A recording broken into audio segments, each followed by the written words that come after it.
We got our sips. All right, we got our coffee. Hi. Hi, friend. Hi, friend. All right, so I'm excited to introduce one of my very good friends. We met over 10 years ago at UCB Open House next to all the food. So I want you to introduce yourself, your name, and what you do. Oh, hi. I'm Táhlia Audrí, and I love candy. And I She has a show. Yes, I have a show called The Candy Show, and I basically have jobs in New York City that allow me to get money to get that candy. That's right. But I think I'm more of like a performance artist. Yes. Yeah, talk to me about that. Actually, talk to me about how you just described you're a performance artist. Well, because you do funny things. Yeah. Some things are serious. Yeah. And some things are serious that I make sound funny.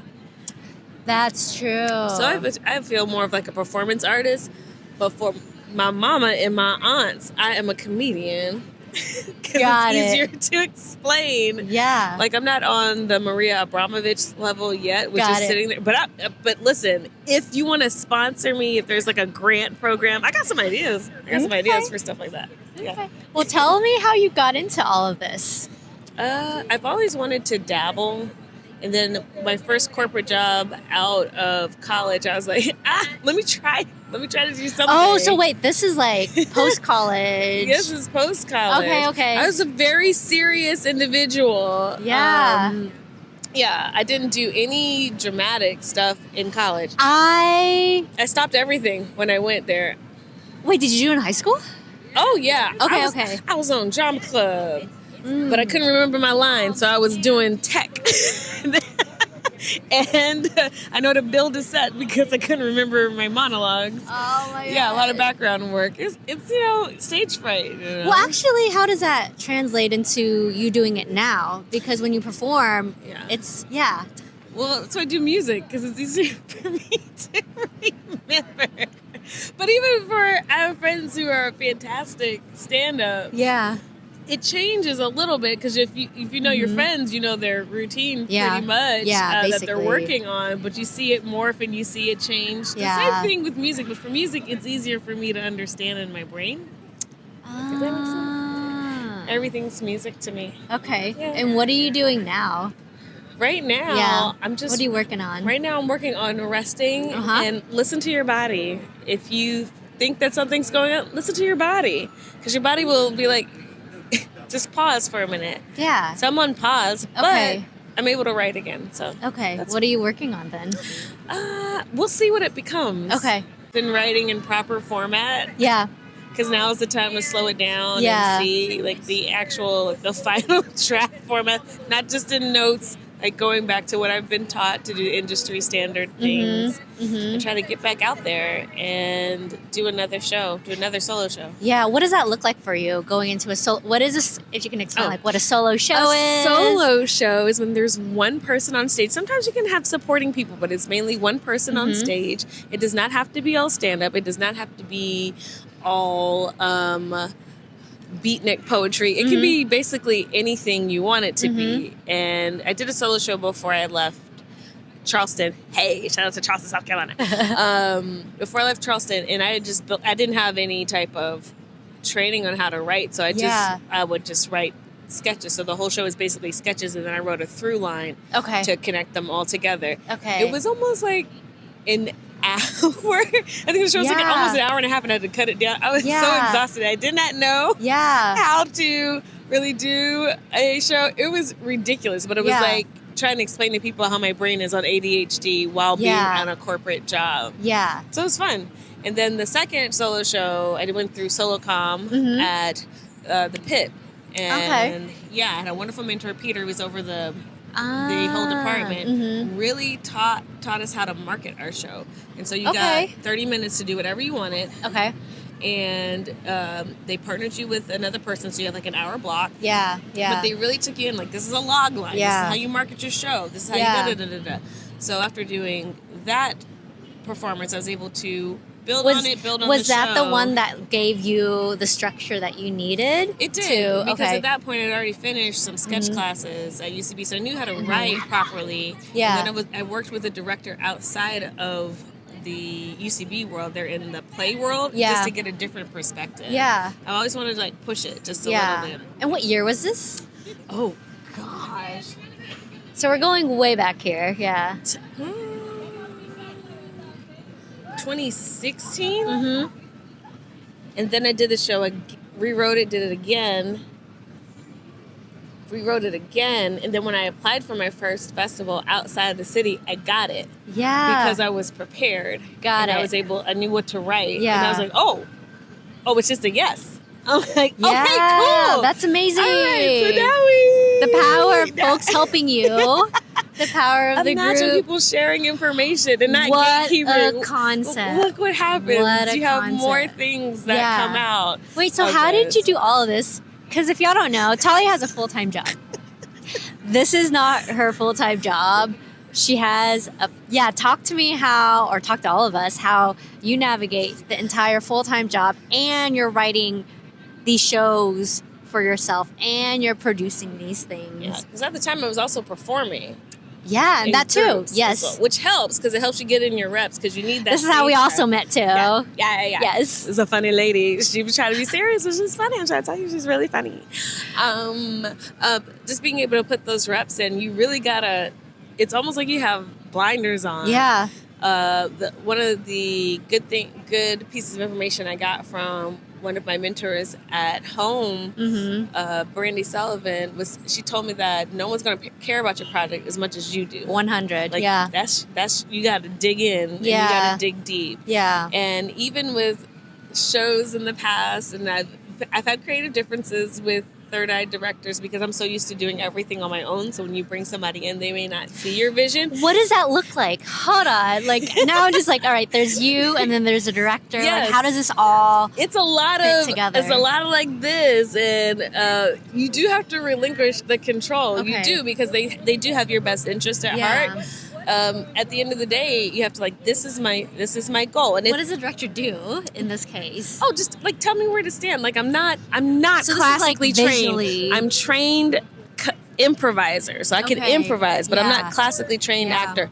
I don't know what actual beats look like. If I want it to look like a play, what do the beats look like? Yes, okay, understood. Because I'm just putting everything, because everything I write is like a sketch. Yeah. And I'm just doing the sketches 1, 2, 3, 3 beats, heighten 1, 2, 3. So this is the game. Okay, so if y'all don't know about long form and sketches, there is a certain structure that you, or a formula that you kind of follow. Yes. You can break it, obviously, but usually there is the rule of science. Three. Yeah, it's usually the rule of 3, which applies to everything, I think. It does. Probably one of the most interesting classes I remember from UCB was from Frank Garcia.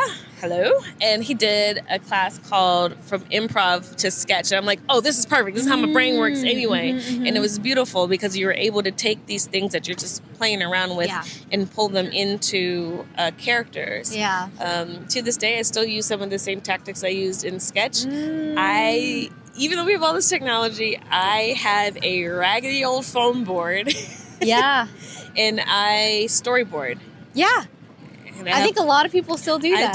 I storyboard the old-fashioned with some push pins. It's push-pinned out. It looks like it's been beat up in the middle of the night. Yeah.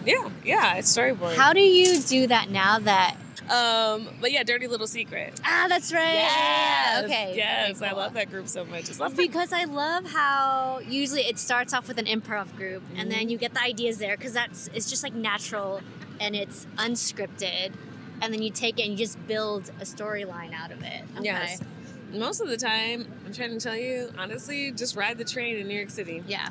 Just ride the train. Yep. There's so many characters I've gotten from people being people. Yep. That I don't have to embellish. Nope. And I don't have to heighten because they're already heightened. Yes. A lot of times, and I know it may be weird. Yeah. I use my voice recorder all the time, and I record sounds. If we weren't chatting right now, I'll probably just press record because I want the sound to either use as background sound. Yeah. Or just somebody's cadence in their voice that I want to like, oh, that would be fun to hear in a different way. Yeah, that's I'm always cool. recording. It's just full of voice notes. Okay. That's what I use my smartwatch for the most. Okay, now I know what you're doing. If you're like pressing things on your smartwatch. Yeah. Got it. I'm just gathering. It's like you're always harvesting information as an improviser. Yeah. And back when I used to do, I still do like a lot of editing and film work. Yeah. All this stuff is copywritten. And when you're first getting started, I don't have money to pay these subscription prices. Yeah. To get all these sounds, so go to freesound.org. Freesound.org. None of this is sponsored. I just give away information. Yeah. And you just grab whatever sound effects that you want, and people put them on a board. And some people are like, just include me in the project. And that's where you can grab graphics, you can grab sound from amazing. there. But as you start to use it so much, you're like, oh, what can I harvest from my environment already? Yeah. To use. That's amazing. Yeah. So just use what you got. Use what you got, and also to edit your work.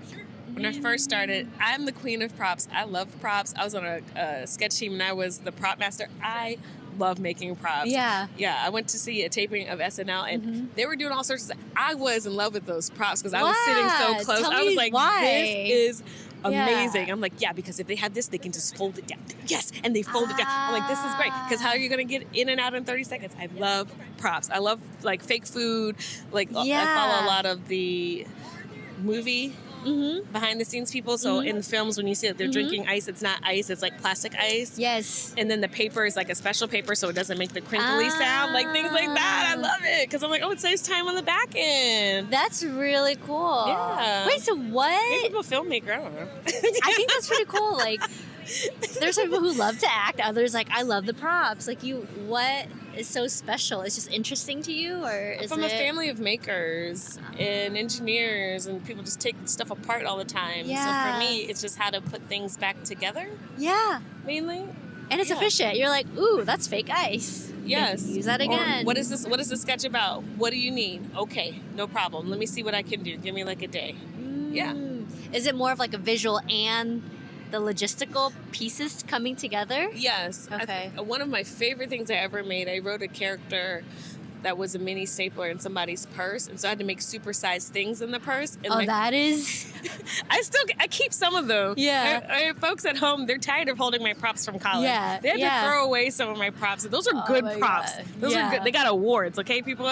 I'm in these streets. Yeah. But my favorite prop I made in the city was a long CVS receipt. And so it's like a big butcher, so it's like bigger than my whole body. And I made it like it's the same. No, it was like a Staples receipt. Yeah. So I made it same for same. It's probably like the funniest. I like funny, ridiculous. That is hilarious. Things that are quiet in the background. It just looks. It's ridiculous. Yeah. It does not need to be there. It brings the story to life. Yeah. Like, can you imagine this with me? I took a big poster board and wrapped it in foil, and so that was pieces of gum in the bottom of the purse. Like, I just want to think out. Yeah, exactly. Really zany things. Because why? Because Michaels keeps giving us coupons. Yeah. So what are we going to use them for? Props. Yeah. People, I think everybody can make whatever they want. Yeah. Whatever they want. Yeah. Over the Demi, everyone had to process it in their own ways. Yeah. So I made a video project, and what was yours like? Tell me. I remember that project that you did. Yeah, because I'm just like, oh gosh, I just want something to do. Yeah. Because you're building up all this vacation time. Because I'm used to using my vacation time to do shows, which is crazy. Yeah. Take time for yourself. Listen to your body. Came out like 4 times. It's like a PSA. You guys. This is today's PSA. Take a break and listen to your body and take a rest. You do not have to work all the time. Yeah. So I was able to record because I love parody songs because it's something that people know kind of, and so they can kind of follow along with you. She does a lot of parody song work. Holler at me.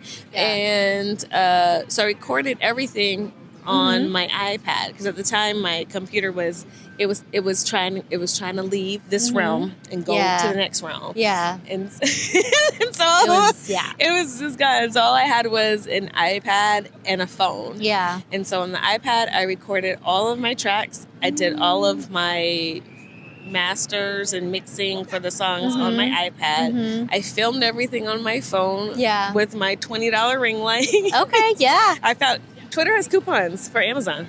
And you're the coupon queen. I'm a coupon queen, yes. And I edited everything on my iPad, and that's all you need. So you have more. Yeah. You have everything that you need. I love that you're saying that, because I think a lot of people, they try to get creative and they're like, well, I need this, I need that. Like, they're going to go and buy like an expensive like gear. Yes. But literally you can use your phone, but it's basically like use what you got. You have to use what you have. Yeah. And if you don't know how to use it, just find somebody. Somebody will help you. I have mentors who help me, who are like, I'm trying to use this program. Like and you just start to use things in different ways. I don't know how to, what's it, like a graphic designer? Great. Yeah. Then use Keynote and make it into a Keynote presentation and export that into another project. Yeah. I don't know how to do green screen. Make it in Procreate and export it, because you can just export a file and you can make it into a movie. You just have to think outside of the box with these things. There's a lot that can be done. Yeah. And I just love to share information, because I'm like, everybody has an idea. Everyone has an idea, and it's just like one of the things that I always felt when I hear from people is like, oh, I can't do that yet because X, Y, Z. And I'm like, I was using a ring light that's technically broken. Yeah. To do projects. Yeah. I still have a $300 lighting kit in my cart on Amazon. Yeah. And I haven't bought it yet because I can't justify it, because I have everything that I need. Exactly. But I want the cool thing. Yeah. It looks like it's cool. It looks cool, but then sometimes, like, for a lot of people, that's what stops them from even doing it, is like they need this or that. Like, oh, I don't have a ring light. I was like, you got sunlight. This is why we're doing these interviews outside, because I think lighting outside is like the best for you. That's the best light. That's the best light. So like, you don't need all this gear yet. Right. As you progress through, as you kind of master one thing, you do the next. But yeah, I love that you said that. It's like, use what you got, use what's around you. Everything that I've learned has helped me a lot, because I do have another side business. I love it. Yeah, talk to them about your side business. Yes, I work with individuals and their companies and how to look at it from a different way. So more of like, not a business coach, but like a creative director. Like, how can you look at this from a different perspective? Just what you were saying about out-of-the-box thinking with your stuff. Because I love it. I love to learn new things. And so just to help people just look at it from a different point of view. I love it, yeah. Share information, things that are helpful in my profession with entertainment can be very helpful for someone who has like something else that they're doing as well, and it can translate through different businesses. Yes, sometimes you need to find inspiration through like other industry people who do things a little bit differently, and then that's what you offer, is that ability to kind of like, well, I'm seeing it from this angle. This is what you can do.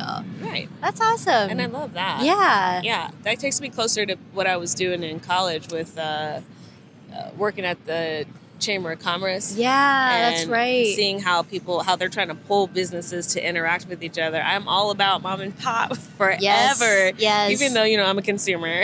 I consume. That's what I do. Yeah. But if it can be mom and pop, more power. Local businesses. Yes. I am down for local businesses. Doesn't matter in the world you are. Doesn't matter. Yeah. Yeah. Agreed. Local business is great. Yes. Yeah. Well, I think I want to go back to the point of like you making time for these things. Like, how are you scheduling it in? How do you look at your day? How do you look at your work?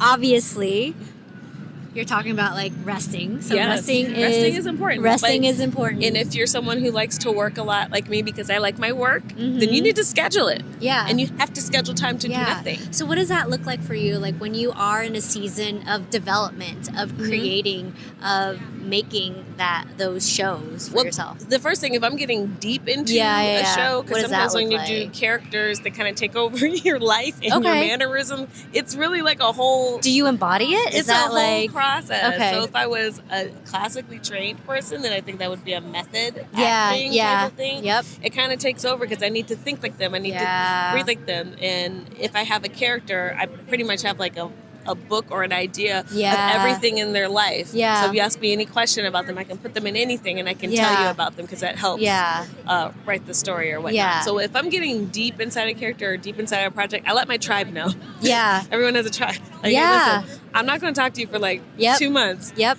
But please know that I'm here. I'm just working on something. just check in with me, or I need this You do time. a really good job of that. I try. Yeah, no. So Tahlia does a really good job when like you're getting deep. It's like, hey, I'm going to disappear. Yes. You're not going to hear from me. But I'm good. Don't Don't call Liam. Yeah. I'm good. Yeah. I'm good. Yeah. I love that. You have to. And then you just dive in after work, before work. How does that look like? It depends on what the project is. Some projects are better late at night, and some are better early in the morning. Yeah. How do you determine that? Yeah, I have like one set day off a week where I'm just like, I'm in the office. Yeah. And that's where I work on like business stuff, and that's it.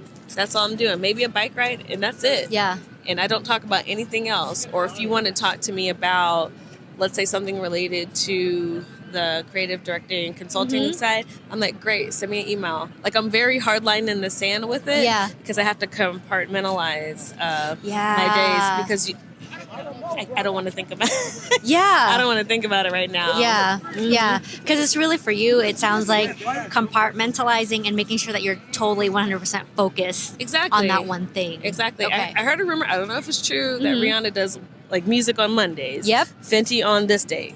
I'm like, you know what? That is a good idea. It is. Because I can't think about it. Like, obviously, you're thinking about your project all the Yeah, time. yeah. But if you want to hyper focus in, Yeah, you need where that flow time. is for you. And so the brain dumping has been great, like with the apps Yes. and color. I'm a color coordination Yeah, girly. talk to us about that. Like, I love, like, Yes. people love it when they share their method. Like, how do you do it? I've had color coordination since middle school. Okay, yeah. Being an ADHD kid, being a Southern kid, Yeah. you still got to get out of that grade on time, and you have to get your high marks. So you better figure it out. And so I was love that you- teaching myself Those systems for yourself. Yes, so I had to create those systems really early. Okay. And so even like in college, I have the same color coordination note cards. What does I that had look back like? then. So As you're brain dumping, what does that look as like? I'm brain dumping, if it's a sketch, it is in yellow. If it is something dealing with video that is timely, it is in red. If it's something in video but it can wait, it is in blue. If it is part of the longer story, there's like a meatball thing. There's like a meatball. So I have different markers on them, so you can just dump it and go. And so when you're looking at projects, or every 6 months, just to empty it out, there's a whole show in there. You just got to go and piece it together. There's songs in there. You just got to go and piece your ideas together. Yeah. And you're like, oh, well, that works with that. Okay, great. You don't have to think about anything else. You just need to sort through what you have. Got it. And you use those color coding as a way to kind of piece it through. Yeah. That's awesome. Yeah. And do you do that with your personal life too, and projects, or does it look the same, or what does that look like? It's different. So for my contacts, if I know somebody likes something, I put it in their notes. I love it. So when I am Santaing throughout, because I Santa throughout the year, I'm done. I'm done by Thanksgiving. She I'm is finished. like super organized. I'm finished by Thanksgiving. I have to be.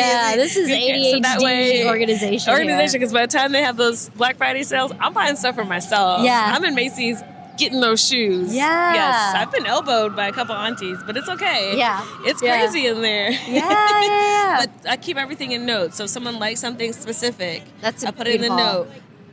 A lot of times use what you got. In comedy, you don't remember all these people you meet at all these beautiful events. So when I'm at an event, because a lot of time it's in a place where my cell phone provider will embarrass me, so I just make notes. Yeah. And I will go through my notes when I get home, because I can't get on the signal anyway. Yeah. But if you save somebody's name, Tawn, met Tawn at UCB, by the cheese table. Yeah. Asked her about joining our crew. Do you want to This is join our literally fight club? what happened, y'all. This is literally. We're forming a fight club. Yeah. But that's what I do, and you put it in the notes so I know where to find it. Because you got to email every 5 seconds. 100. Yeah. 100. Yeah. That's awesome. So systems, and I've been asked, are the systems too much? I'm like, no, I find as a creative ADHD person, the systems create freedom. Yeah. So I can just go, because I don't have to worry about this. This is taken care of. Yeah. This is like this. Yeah. And then I can just, you got that time. So when I do carve out that time to be creative, we're just rocking it That's out. what I'm saying. Like, people are like, sometimes I think about structure and systems. They're like, well, no, that's kind of stupid, because then I'm confined. I was like, no, it actually helps you, especially if you have ADHD. Yeah. Like, it needs to be put in place so that you can weave around it. Yeah, like I have one day a week, I have to look at my schedule. Yeah. I'm like, when I look at my schedule, even though it's on my phone, no, I need that time. To carve it out. Yeah. So that way you're not double booked. Yeah. And that way you're not double booked for shows. Yeah. And stressing yourself out. And then you have to listen to your body, or you're forced to listen to your body. You know? That is very true. Do it now. That's what I always teach y'all. Do it now. Self-care, do it now. It needs to be scheduled in. Do it totally, now. Do it now. Because a lot of times if you are, I don't know, when you are not in a traditional stance in your community in terms of, because I'm very Southern, so when I go home, you're not a quote-unquote mom, you're not a wife, you're not these things. Oh, well, what do you do with your time? And what do you do? It's like, I still have things to do. And, you know, just finding out who you are as a person. And stand on it 10 toes down. So it's all about this, all about the journey of it, and just being whatever that joy is, to chase that joy. And what are you chasing now with that? I'm chasing candy because it's candy season. I'm so excited. We're going into candy season. Talk to me about candy season and the show and all that stuff. Let's go. Okay, I love candy. My dentist knows this, so don't try and rat on me. They know it. I had to go put a tooth back on the other day. Okay, so they know. FYI, when I met Tahlia, it still is, she carries Nerds. I do. Like in her bag, and then we're just pull like, it out right now. Look. This is over 10 years. I like might every single time, because I ate some yesterday. So let me see if they're still in here. This might be the backup one, or I ate the backup one. I think I ate the backup one because it was here yesterday. I ate it at work. All I have are mints in here and protein bars because I'm trying to eat right. Yeah, I took it out, but I have something. I have something. I just took it out, but I have chocolate-covered almonds. See? There you go. There's some sweets in there. I had my Nerds in there yesterday. I cleaned them out. Okay, cool. Yes. So let's talk about the candy show. Candy show, I started during the pandemic. I did a test run on a friend. Will Show gave me a shot to do like a live show. So I did the history of candy, and I'm like, I really like this. I really like this. I'm like, somebody give me a show so I can just talk about candy and travel. Because I would travel, do like a comedy show at night. And film in the morning. And talk to the good people of whatever town I'm in. Like, what are y'all famous for? Let's get into it. I love candy so much. It's so much joy. And so when I'm shopping for the candy show, because holidays are easy to do. So we're doing holidays. I still have all these jelly beans to do for jelly bean show. But when I buy the candy, I have to put it in a bag and hang it up so I don't see it. Because if I don't see it, it doesn't exist. Out of sight, out of mind. Yes, because I will eat it. Yeah. And so I try not to eat it until I do the show. Yeah. So it can be more authentic. That's amazing. And also that there'll be some candy left because I will eat it. Yes. It will be gone. Yes. And if it's a seasonal item, well, guess what? What am I going to be telling y'all about a candy you can't see? That's so tell weird. us a little bit about where we can catch that. Where we can watch it. Yes, it's called That Candy Show. It's Instagram only. If you don't have an Instagram, link it to your Gmail account. Don't link it to your LinkedIn, but link it to your Gmail account. And it's just called That Candy Show. And that's it. And subscribe for notifications when we go live and interact. Tell me what your favorite candy is. And that's it. That's the basis of the show. It's really quite simple. 30 minutes or less. I'll get you in. 30 minutes, we're in and out. It's very efficient. It's a very efficient. And we're going like maybe 15, 20 candies. Yeah. And the goal this year is not to repeat candy from last year. Oh, okay. So you're keeping tabs of which candy you've done. Yeah. And then corporate candy, like only so much because there's other candies that are out there. Out there and around the world. Yeah. That's like, awesome. Yeah. Like last year we did a whole section for candy canes, and I had to narrow it down to 5 different candy canes. And there's like a sweet tart candy cane. Yeah. Because everybody knows like a mint candy cane. Yeah. Like, things like that. So things good. Like that. Awesome. Yeah. And any other, also where else can they find you? Oh, just or any shows or what is your handle? Tahlia's World. How you spell that? Oh, TAHLIASWORLD. Did you see that bird come close to my head? Does that bird have beef with me? Yep. For someone who wants to get into something a little bit more creative, what is your advice? Anyone that wants to start a show, anyone wants to do like a one woman, one man, one-person show, any of that stuff. What's your advice for them to get into it? Start doing stuff. Y'all have more stuff than I had when I started. What does that look like? You have Instagram. It's true. It's free. You got TikTokies. It's free. You have all these. You got your phone. You have your phone. You have filters. Yeah. You can do this stuff just to see how you feel. Yeah. If you live in a city, you have open mics that you can go to. Yeah. Don't be afraid to go. Everyone's afraid. We're just there to try things out. Get out there and try. Yeah. You'll find your tribe. And everyone will be like, well, you'll find your tribe. You'll find your tribe. Yeah. It'll shake out. Try everything. That's why I came to New York. Yeah. I tried everything to see what I like. And this is what stuck. That's and this amazing. is what I'm doing. And if for some reason it doesn't bring joy, I will on to pivot. the next. You pivot and you do something else. There you go. And that's fine. That's awesome. It's fine. And where's your journey taking you next now? Oh, right now I'm probably gonna get some water because I just had caffeine. We did. I just had also probably get some water. Okay. Awesome. Well, thank you for joining me. Oh, thanks for having me Yay. on your show. Thanks, y'all. Bye. When I feel the caffeine kicking in, it's like the AC/DC song. Not one in particular, just any of them. When he starts, I hope y'all are hearing this.